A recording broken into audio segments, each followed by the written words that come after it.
Welcome, Dharma Warrior. In this space, we walk the path of truth with steady hearts, protect what is sacred, and choose peace without abandoning strength. Breathe in presence, breathe out resistance. Let's begin. What are you building from? I am not simply referring to business, but all inclusively. Relationships, friendships, families, careers, dreams, and even your healing. We spend so much of our lives asking ourselves what we're building, the career, the family, the business, the life. But I wonder, how often do we stop and ask ourselves, what are we building it from? Are we building it from fear, survival, the need to prove ourselves, love, integrity, compassion, character? Because eventually, whatever is driving us will find its way into everything that we create. For most of my life, I've been told that you can't do business from the heart. And I didn't get that only by one person, but by many. People I respected.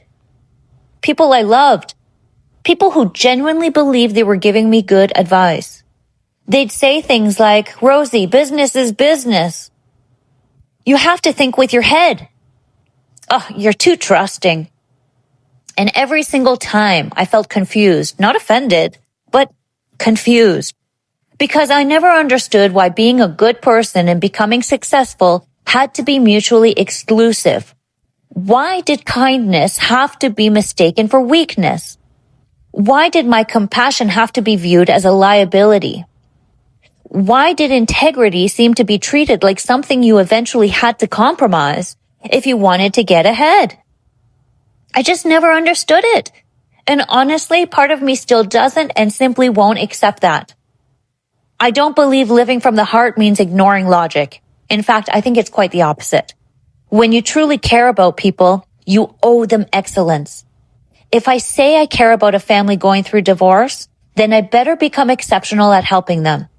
If I say I care about homeowners, then I better know my craft.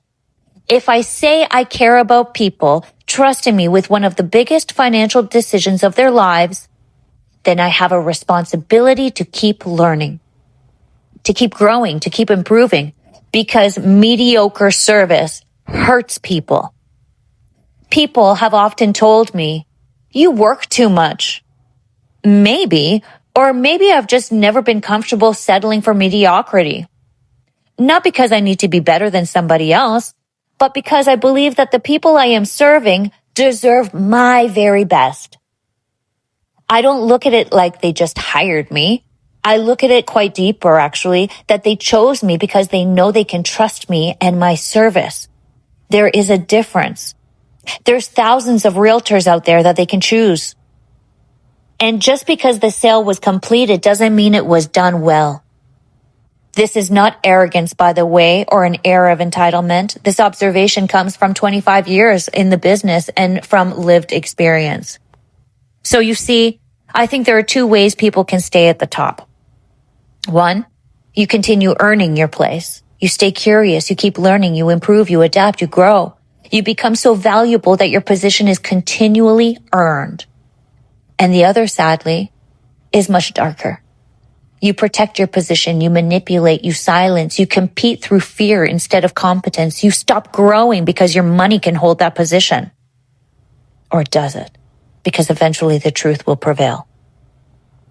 Their adopted mentality is that it's much easier to stop someone else from catching up or even surpassing their success by literally crushing and deliberately derailing a person's career. That isn't leadership. That's maintenance. And eventually, people always discover the difference.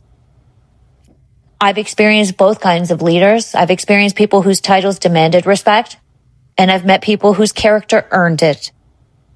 Those are not always the same person. To me, character will always outrank position. Every single time. Because this is what I've observed. Success without self-reflection can slowly disconnect people from their own values. And they don't even see how far left off the path that they've actually gone until it's too late. The last several years have tested that belief more than I could have ever imagined. Career loss, financial hardships, legal battles, grief, moments where I questioned almost everything.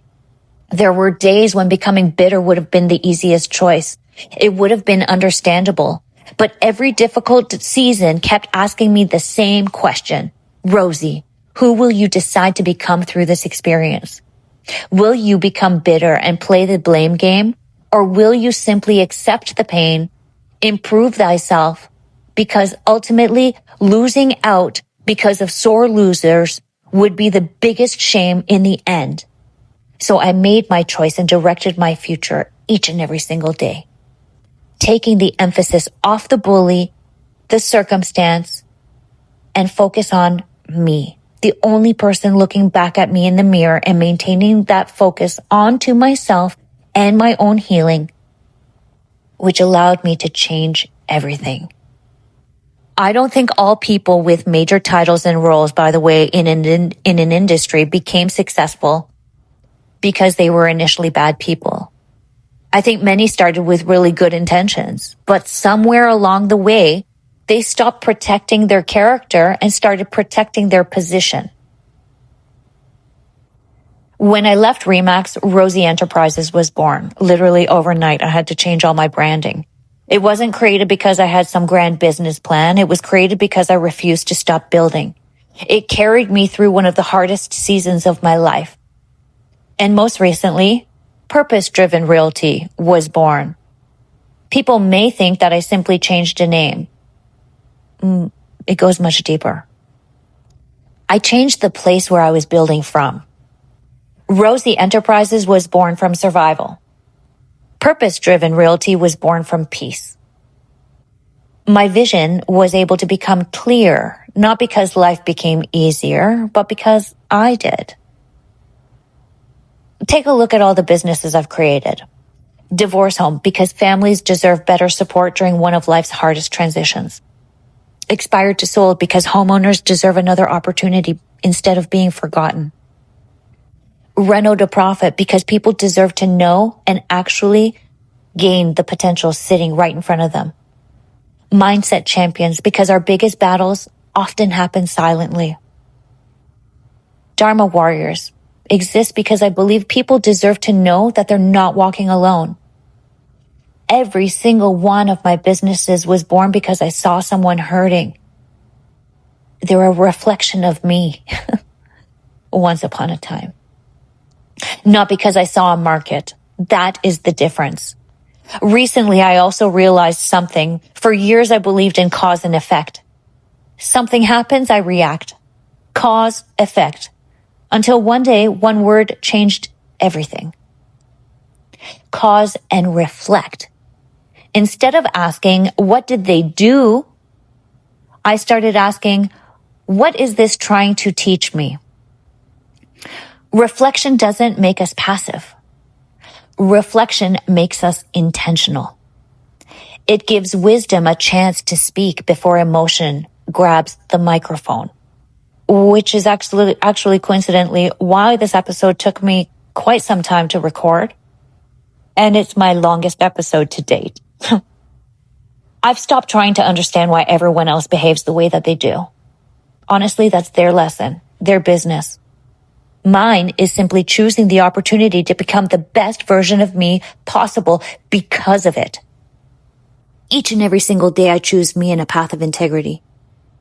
People often ask me why I continue leading with my heart. The answer is simple.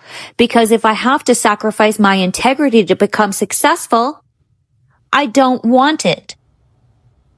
If I have to step on people, manipulate, dismiss my values, or become someone I can no longer recognize just to reach the top, then that summit is not worth climbing, frankly.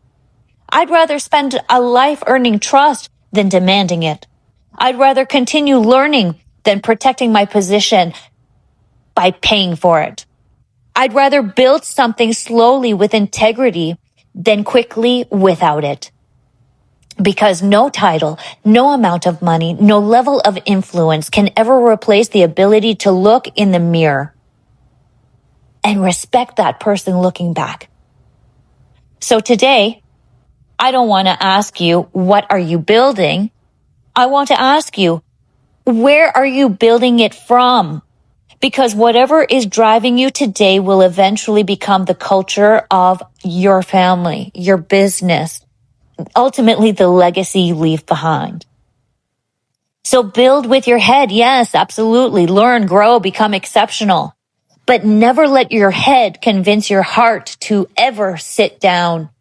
The world does not need more successful people without character. It needs more people of character who aren't afraid to become successful. Cause and reflect. I don't think success corrupts everyone. I think protecting success sometimes does. The position didn't corrupt them overnight. It was one compromise at a time. I don't fear success. I fear becoming someone I can no longer recognize trying to keep that. Now, what episode of mine wouldn't involve an animal analogy? So here it is. I've come to appreciate the swan. Above the water, she appears calm, graceful, almost effortless. But beneath the surface, her feet are working relentlessly, quietly, consistently, without needing an audience.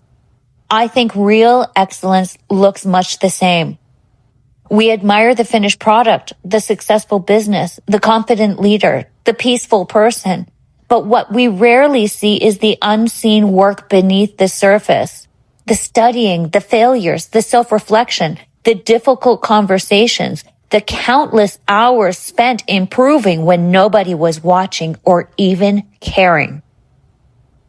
Grace is not the absence of effort. It is what effort looks like after discipline has become part of the character. So keep maintaining your core values, Dharma Warriors, whilst being brave enough to continue building from the heart. Choose to emulate the swan each and every day. The heart does not ever reject excellence. The heart demands it. Until we meet again, walk with courage, lead with compassion, and protect your peace. We are all the same